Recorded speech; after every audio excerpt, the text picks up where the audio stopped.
Discovery facts کے معزز ناظرین السلام علیکم۔ ہم آپ کی خدمت میں پھر حاضر ہوئے ہیں ایک نئی ویڈیو کے ساتھ۔ معزز ناظرین، دنیا کے وجود میں آنے کے بعد اب تک نسل انسانی نے بہت سے نشیب و فراز دیکھے ہیں۔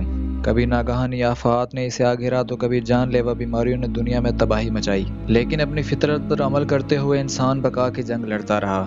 اسی دوران دنیا نے ترقی بھی کی اور انسان اپنی سہولت اور بہتری کے لیے مسلسل تحقیق اور جد و جہد میں لگا رہا۔ معزز ناظرین، سائبیریا دنیا کا ایک ایسا علاقہ ہے جہاں برف کے علاوہ اور کچھ نہیں ملتا اور انسانی زندگی نہ ہونے کے برابر ہے۔ سائنسدان اور ماہرین ہمیشہ سے اس علاقے میں ریسرچ کرتے آئے ہیں۔ یہ تحقیق زیادہ تر فوسلز کے متعلق کی جاتی ہے۔ سائبیریا میں ایسے فوسلز موجود ہیں جن کی تحقیق سے ماضی کے رازوں سے پردہ اٹھایا جا سکتا ہے، لیکن ان فوسلز کے ساتھ ساتھ کچھ خطرات ایسے بھی ہیں جو بقائے انسانی کے لیے خطرناک بھی ہو سکتے ہیں۔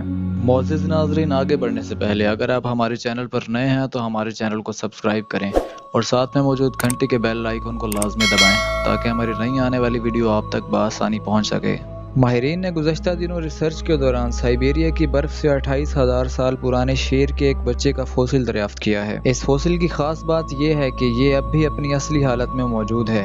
اس کی جلد بھی دیکھنے میں صحیح نظر آتی ہے اور جسم کے اعضاء بھی سلامت ہیں۔ ماہرین نے جب اس بچے کا ٹھیک سے معائنہ کیا تو انہیں معلوم ہوا کہ اس کے معدے میں اب بھی وہ دودھ موجود ہے جو اس نے مرنے سے پہلے پیا تھا۔ حیران کن طور پر سائبیریا کی ٹھنڈ اور برف نے اسے اب تک محفوظ رکھا ہے۔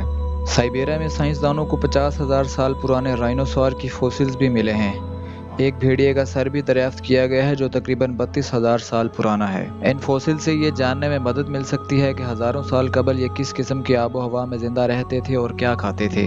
ماہرین کے مطابق ہوا کچھ یوں ہوگا کہ یہ جانور برف کے نیچے آنے سے ہلاک ہوئے اور اب ہزاروں سال بعد انسان نے انہیں کھود کر نکالا ہے۔ سائنسدانوں کو سب سے زیادہ دلچسپی بھیڑیے کے کٹے ہوئے سر میں ہے، کیونکہ اب تک ملنے والے فوسل میں یہ سب سے زیادہ صحیح حالت میں ملا ہے۔ اس کو دیکھ کر ایسا لگتا ہے جیسے کچھ ہی دن پرانا ہے۔ ماہرین کا ماننا ہے کہ اس بھیڑیے کے سر میں بہت زیادہ معلومات ہو سکتی ہیں۔ سائبیریا میں پائے جانے والے مشہور ہاتھی وولی میموتھ کے 39,000 سال پرانے ایک بچے کا فوسل بھی برف میں دبا ہوا ملا ہے۔ اس میں دلچسپ بات یہ ہے کہ یہ بھی اب تک صحیح حالت میں موجود ہے اور اس کے جسم میں خون بھی ملا ہے۔ سائنسدان اس کے ڈی این اے کی مدد سے اسے کلون کرنے کا سوچ رہے ہیں تاکہ اس کو دوبارہ زندگی کی جانب لا کر ہزاروں سال قبل ہونے والے واقعات کا اندازہ لگایا جا سکے۔ ماہرین نے سائبیریا کے سرد علاقے سے ایک ایسا مائکرو آرگنزم بھی دریافت کیا ہے جو ہزاروں سال بعد زندہ ہو گیا ہے۔ اس جاندار کا نام ڈیلوئڈ روٹیفر ہے۔ جب اس کو نکالا گیا تو یہ فریز حالت میں تھا، یعنی کہ بالکل جمع ہوا تھا۔ اب سے قبل سائنسدانوں کا کہنا تھا کہ یہ 10 سال سے زائد عرصے تک فریز رہ سکتا ہے۔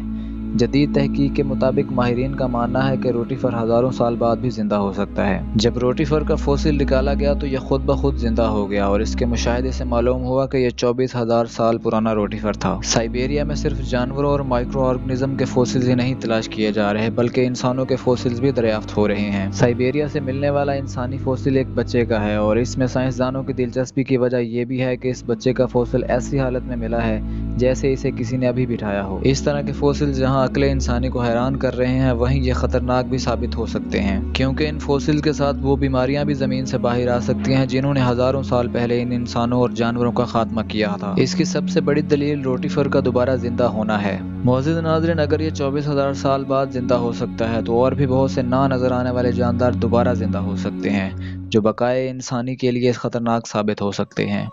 معزز ناظرین، اگر آپ کو ہماری ویڈیو پسند آئے تو اسے لائک کریں، اپنے دوستوں کے ساتھ شیئر کریں اور اگر آپ اس طرح کی اور مزید دلچسپ ویڈیوز دیکھنا چاہتے ہیں تو ہمارے چینل کو سبسکرائب کریں اور ساتھ میں موجود گھنٹی کے بیل آئیکن کو لازمی دبائیں تاکہ ہماری نئی آنے والی ویڈیوز آپ تک بآسانی پہنچ سکے۔ ہم حاضر ہوتے ہیں ایک نئی ویڈیو کے ساتھ، تب تک کے لیے اللہ حافظ۔